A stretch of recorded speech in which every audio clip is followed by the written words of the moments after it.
Hello, Billy. Thanks for meeting with me. Can you describe yourself and the business background of the learners? I'm the area clinical team leader and will be organising training for 5 new staff members who will be working in patient transport services.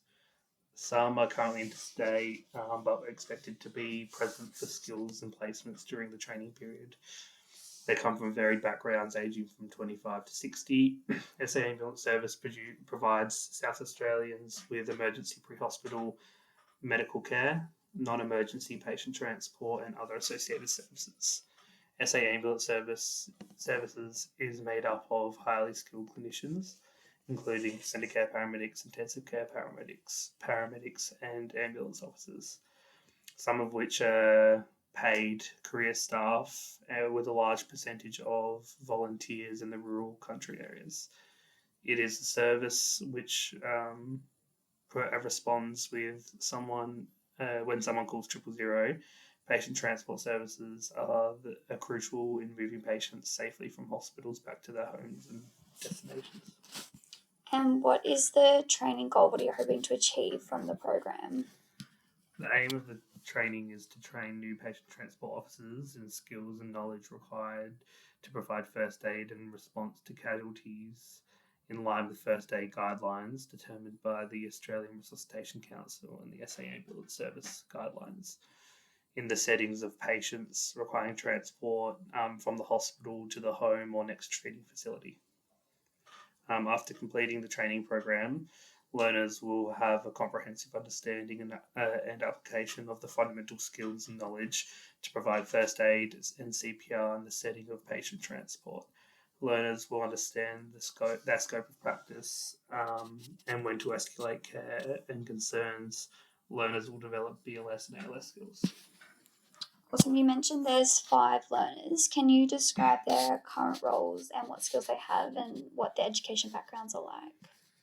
It's a pretty big range of experience between them. There's truck drivers, hospitality workers, and some of them come from professional backgrounds, including aviation, acting, engineers.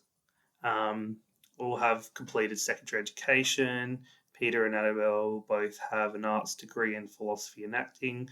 Josh has a bachelor's in business. Mitch has a bachelor of engineering. Jane has completed first aid course for about 10 years ago. Cool. And what equipment and technologies does the workplace use?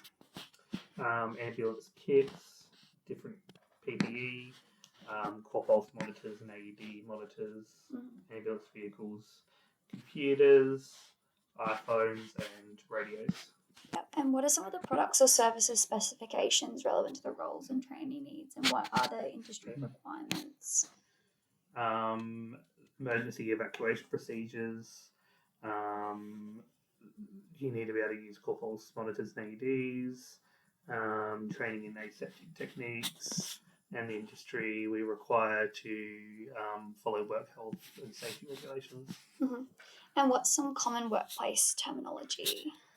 SLS, which is Safety Learning System for Reporting Incidences, CPR, which is Cardiopulmonary Resuscitation, ALS and BLS, which is Advanced and Basic Life Support. Cool. And what are the core skills required? Reading and understanding guidelines and protocols, understanding discharge letters and things like that, writing, completing carbon copy paperwork, numeracy for drug calculations, oral communication, gathering history for patients and giving handovers, digital skills for using emails and apps and iPhones for different pieces of information. Yeah, and what are the learners' preferred learning styles? It's a pretty big mix, mostly kinesthetic and visual. Peter prefers reading, Annabelle prefers audio and reading. Yeah, and are there any learning difficulties or disabilities in the group? Jane has dyslexia, otherwise there are no other that we've been informed of. Yeah, and what's the time frame for the training needs to be met? Preferably 8 weeks. Cool. Thanks for meeting with me. I'll send you a draft and just give me a call. Let me know if there's any adjustments you'd like made. Sounds good.